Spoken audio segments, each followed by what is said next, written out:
This started in October 2025 after I received a threat from CC, who's the leader of the official Marvel Rivals creator group. This threat to me came after I made 2 videos basically clearing my name from lies that Luciasa, who's another member of this group, told about me. You ever seen someone play the victim card and then the receipts come flying out? Yeah, that just went down, and it's about to explode for 3 toxic streamers. So, if you've been watching the whole Marvel Rivals tournament mess unfold, you already know the setup. A pro player named Kingsman got kicked out of a $40,000 competition, supposedly for being toxic. But here's the twist. He wasn't toxic at all. The guy just told his team to take the match seriously and maybe switch up their heroes since they were pulling zeros across the board. No kills, no assists, nothing. But that's when things went from messy to chaotic. When everyone thought the drama had cooled off, boom, Kingsman dropped a full-blown Google Doc. This wasn't some vague rant either. It was loaded with Discord logs, private DMs. But at the end of the day, you're like, guys, I am a Lebanese Arab. Like, I have 100% donated more. I even had, what do you call it?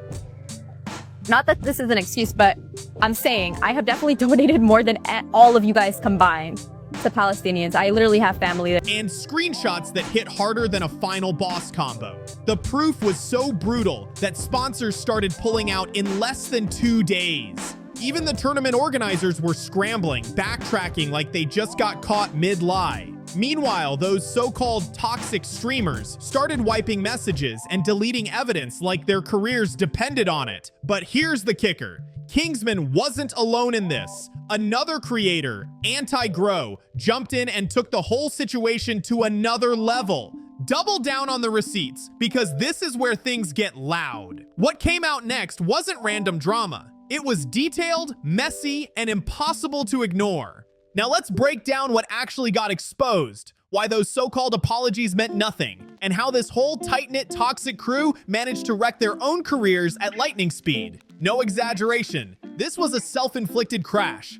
Kingsman never planned to drop screenshots publicly, but then a fresh batch of leaked messages popped up and changed everything. That's when he released the CC Files document. Yes, that was really the name, and the timing was wild. Guys, I have a genuine question. Like, seriously, answer this. Even if you support Kingsman, whatever, support Kingsman like it's in Israel. As soon as it went live, people spotted Discord messages from someone Kingsman is almost certain was CC, and the tone was shady from the jump. Those messages were sent to Z's boyfriend, Kaplan, and they were jaw-dropping.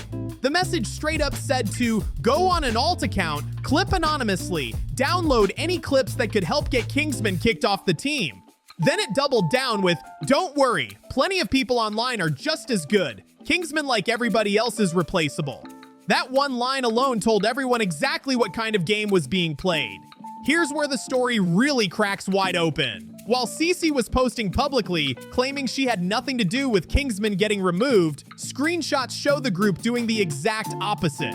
They were actively plotting, gathering clips, and coordinating moves to justify kicking him out. That's not confusion or bad timing. That's straight up planning, done behind closed doors. And the irony is unreal. They called their best player replaceable when he was literally carrying the team, dropping numbers like 18 and 2. That's not average, that's dominance. But somehow, because he took the tournament seriously, he was labeled a problem. Apparently wanting to win was killing the vibes, which is wild for a competitive event. But it spirals even harder once the leaked chats surface. This is where everything falls apart because the public story and the private conversations don't even match reality. Publicly, it was all clean PR talk.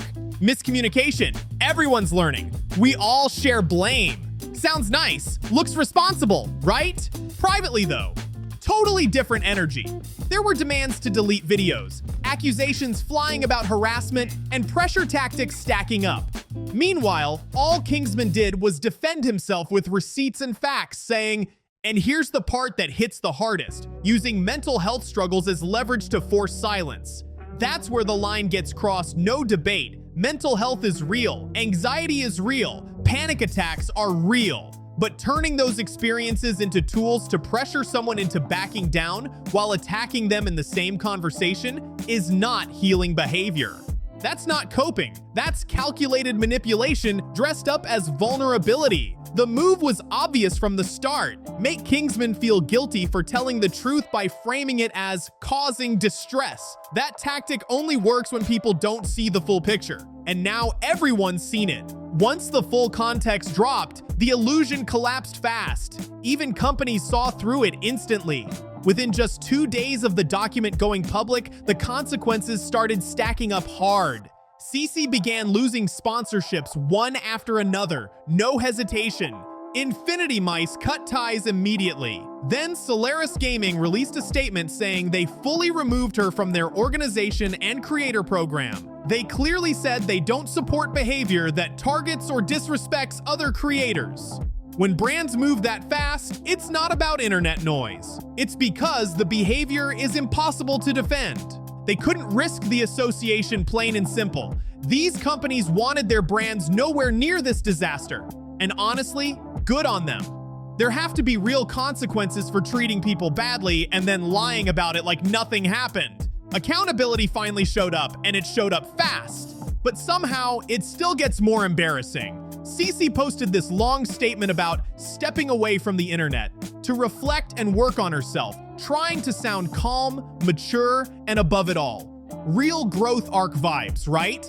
Except none of it was true. She wasn't offline at all. Instead, she was very much online, scrambling to delete tweets she suddenly didn't want anyone to see. And yes, someone caught her doing it in real time. One of those tweets had been sitting on her account for years, saying something along the lines of all men being liars. When someone replied back, she doubled down and said she hates men. That tweet stayed up for years without a problem. But the second this drama blew up and sponsors started pulling out, boom, gone, deleted instantly. So what changed? Did she suddenly rethink that opinion overnight? Or did she realize that having tweets about hating men while being accused of treating a male creator unfairly might look really bad? Yeah, exactly. And that right there is why the Streisand effect stays undefeated. Screenshots don't disappear. They live forever. Deleting stuff now just screams that there was something to hide in the first place. It only made everything look more suspicious and way louder than before. At the same time, Basim, the guy who hosted the tournament, Justify the moronic comparison, but I didn't compare. I think you guys are ignoring that. I didn't compare supporting Kingsman to supporting Israel. I didn't. Pulled off one of the fastest backpedals anyone's ever seen. At first, he was standing tall, saying the decision to remove Kingsman was 100% his call. No pressure, no influence, strict zero tolerance policy, end of story. Real confident energy. But then things got messy. CC went live on her own stream and straight up said Basim came to her, asked if the accusations about Kingsman were true, and she approved the decision. So now, we've got a problem. Which version is real? Was it fully your independent call, or did you need CC's green light before pulling the trigger? Because earlier, Basim clearly said nobody influenced him at all, and now there's recorded proof showing him checking in with CC before making the call. Those two stories don't line up, not even a little. Now, to his credit, and the bar is basically underground at this point, Basim did eventually apologize. He admitted he rushed the decision and acted on bad information. That alone puts him miles ahead of the rest of the group, who are still dodging accountability like it's a game mechanic. Just admitting he messed up already puts Basim a step ahead. But the real question still hangs in the air. Is he actually sorry, or did he only switch up once public opinion flipped and he realized he backed the wrong side? Because while Basim is at least attempting accountability, the rest of the group isn't even in the same conversation. Take Lucy, one of the teammates who told Kingsman to be quiet during the tournament. And yes, she doubled all the way down. She went live and said she was 100% justified in saying that. No hesitation, no reflection, no pause, just full confidence. But then leaked private messages tell a totally different story. In those DMs with Kingsman, Lucy tried to apologize, while also saying he did things wrong too. That's not an apology, that's a hedge. In the end, she couldn't even fully commit to owning her behavior. And let's not ignore the earlier backlash either. This is the same person who caught heat for a comment where she compared supporting Kingsman to supporting Israel, something many people felt was wildly out of place and completely unnecessary. That comparison alone raised eyebrows everywhere and added even more pressure to an already messy situation. Then you've got Zostak jumping on Twitter trying to defend Stain running Black Widow, pointing out the team did manage to win one match with that setup. Sounds solid at first, right? Except community notes came in fast and added context, showing that despite that single win, the team still lost 8 out of 9 matches. That defense collapsed instantly. She didn't stop there either. Zostak tweeted saying she hasn't lied once, and once again, community notes responded almost immediately. This time, they listed multiple examples showing that claim wasn't true. At some point, you've got to take the loss and stop digging, because every response just made things look worse. But it somehow gets even messier. A smaller creator named Anti-Grow stepped forward with his own receipts, showing the exact same pattern happened to him months earlier. This wasn't new behavior. It was a repeat. Back in October 2025, he posted a couple videos defending himself after Lucy was openly saying things that weren't true. He didn't attack anyone, didn't stir drama. It was basic, that didn't happen, here's proof content. Clean, calm, factual.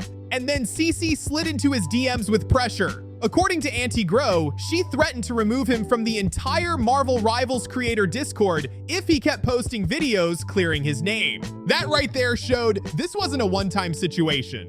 It was a pattern. Think about this for a second. A small creator gets publicly dragged, so he does the normal thing and posts proof showing the claims aren't true. And what happens next?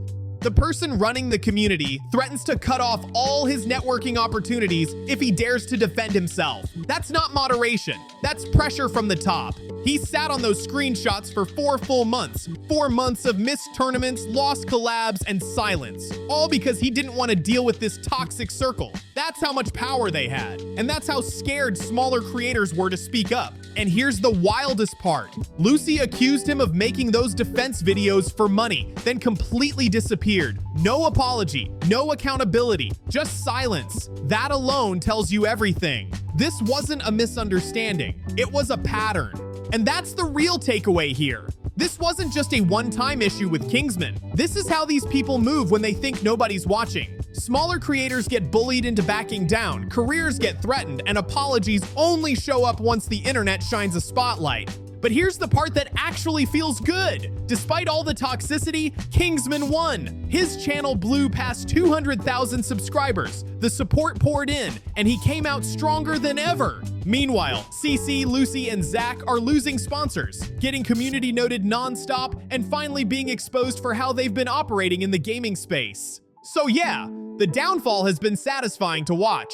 Not because anyone wanted failure, but because accountability finally showed up. When you abuse power, threaten people into silence, and coordinate behind the scenes to sabotage someone over honest feedback, the truth always catches up.